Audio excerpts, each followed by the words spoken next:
Nuclear. Energy. Nuclear. Energy. Uranium. Plutonium.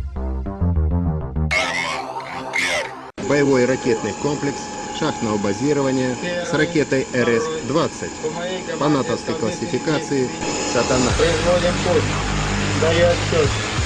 5, 4, 3, 2, 1. Пуск. СС-18 конструкции Михаила Янгеля и Владимира Уткина, которую на Западе прозвали «Сатана». Ракета имела разделяющуюся головную часть с 10 ядерными блоками. Каждый из них наводился на цель с точностью 400 метров.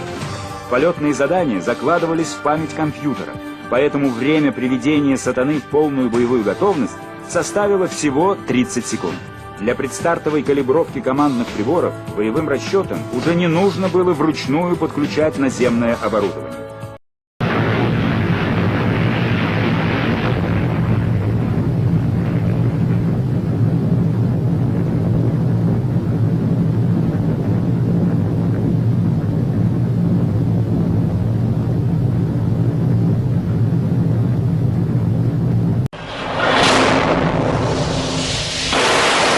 Fragmentos inéditos de las pruebas del misil balístico intercontinental Bulava, que en un futuro constituirá el núcleo de las fuerzas nucleares navales de Rusia.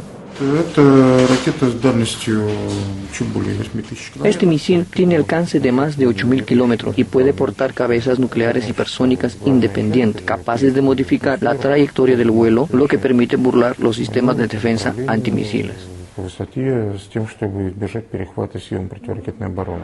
Se prevé que el misil portará 10 cabezas nucleares. El Bulava, diseñado en el Instituto de Termotecnia de Moscú, es capaz de vulnerar cualquier escudo antimisil blanco. Los últimos 2 lanzamientos fueron exitosos. Tras pasar todas las pruebas previstas, estos misiles se instalarán en submarinos nucleares de última generación. Rusia construirá 8 submarinos de esta clase y cada uno portará 16 misiles Bulava.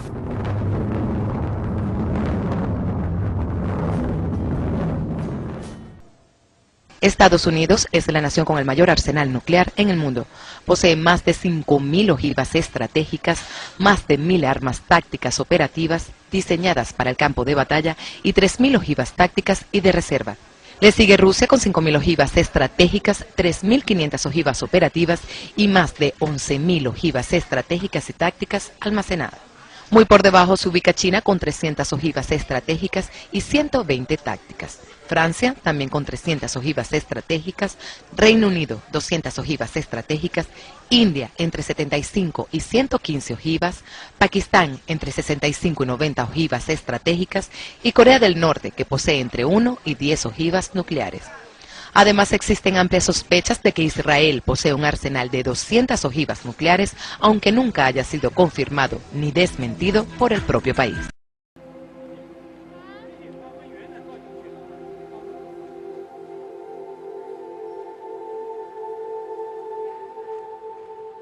It would come as a surprise. The secure communication system transmitting to the Ohio-class U.S. submarine fleet would be the first to receive the command. Patrolling both the Atlantic and Pacific Oceans, they are undetected.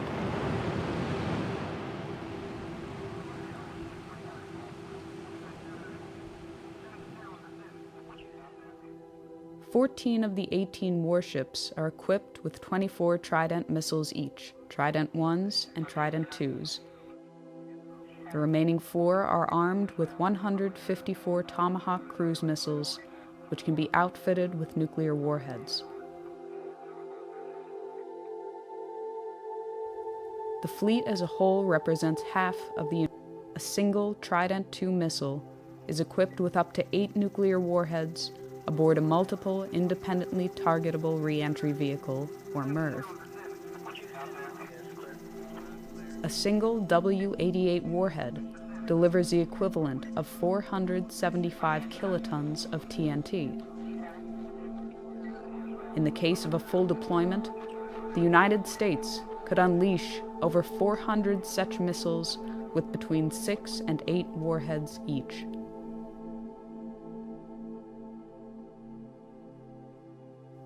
From the time of launch, it can take less than 10 minutes for an SLBM to reach its target, or as little as 5 minutes if it is flown on a depressed trajectory. This allows a very short margin for reaction.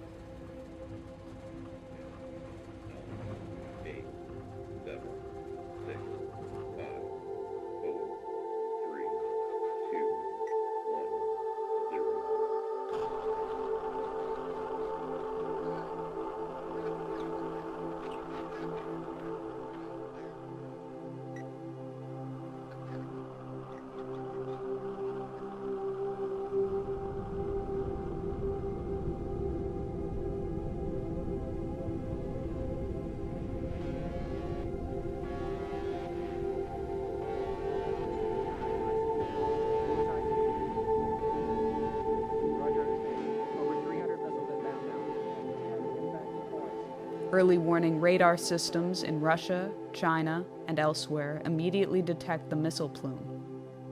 They can determine the trajectory and intended target of the missiles.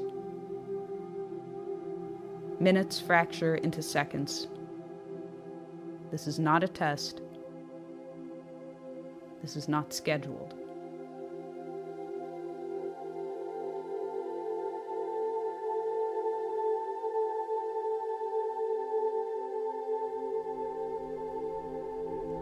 Russian nuclear command and control systems, carried over from the Soviet era, leave little time to opt out or delay a full-fledged response.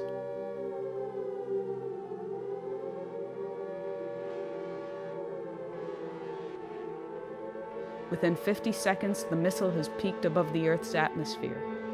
It reaches its top speed. The engine drops off. The bus releases multiple warheads as well as decoys.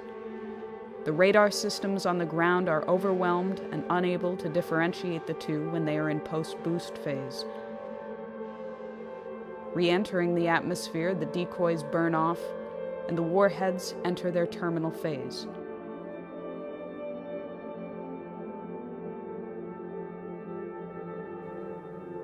It will be less than 180 seconds before they touch down.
That goes off in full in the first shot. Now you have in the submarines, you have the warheads you have not yet discharged. Those go along the way as a second wave. After that, you're pretty much out of weapons. After which, most everybody is dead. Most logistical systems are dead, non-functional. You have a situation where the effect of this kind of firing creates a continuing effect which may go for several years. Now, instead of having one bomb, which is really it's a nuclear super bomb, with thermonuclear implications. Now imagine you have the same kind of thing, or less, and you have not one big bomb. You have a whole barrage of such things. The exchange involves Russia. It involves China, which has a very significant thermonuclear arsenal. It implicitly involves India. It involves the United States. It involves the extermination virtually of Western Europe.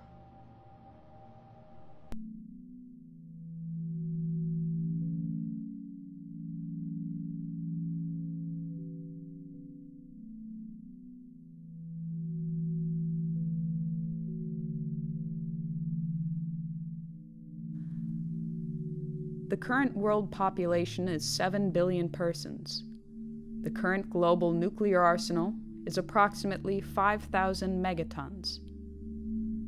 After a full nuclear exchange and the immediate loss of life at the points of direct impact and surrounding fallout zones, the ongoing environmental, climatic, and social consequences continue for years.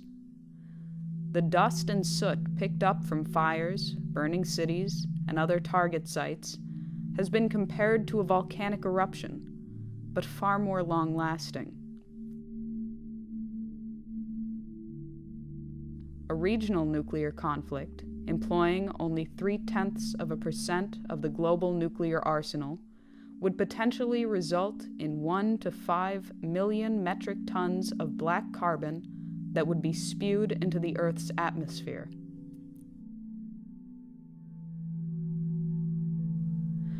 A spring or summer attack, or an attack in the extended region of the subtropics, would inevitably cause the smoke injections to heat, absorbing shortwave radiation, and to rise.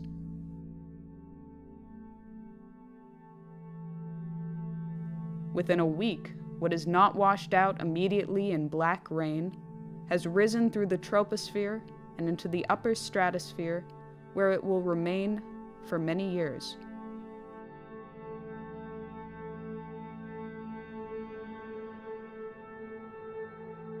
The smoke cloud and the absorption of residual particles plunges global surface temperatures. While a regional nuclear exchange could result in global surface temperatures decreasing by 2 degrees Celsius, a large-scale nuclear conflict could alter these temperatures by -7 degrees or more. In the depth of the last ice age, some 18,000 years ago, the temperature difference from today was -5 degrees.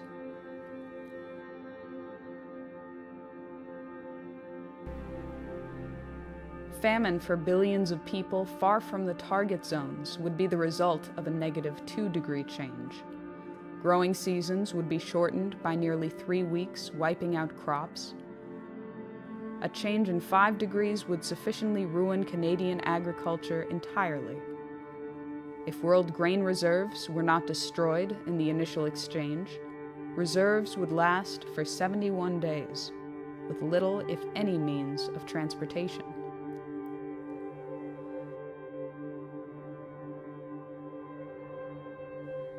The global hydrological cycle would be disrupted due to the rapid climate change, and global precipitation would likely drop by 45%.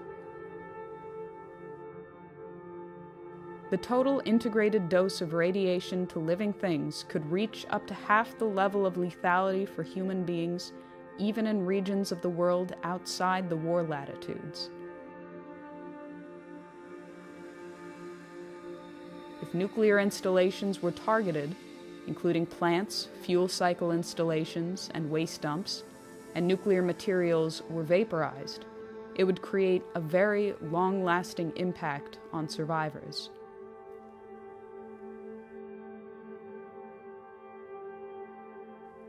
These are only the projected consequences, but it has been said that the effects of a nuclear war that cannot be calculated are just as important as those for which estimates exist.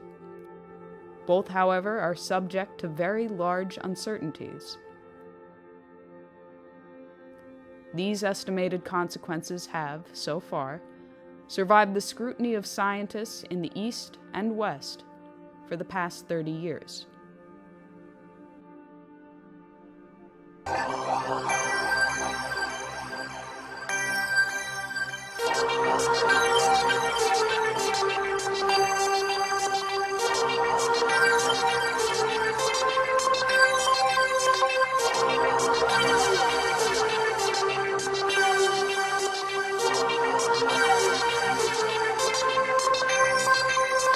Nuclear. Energy. Nuclear.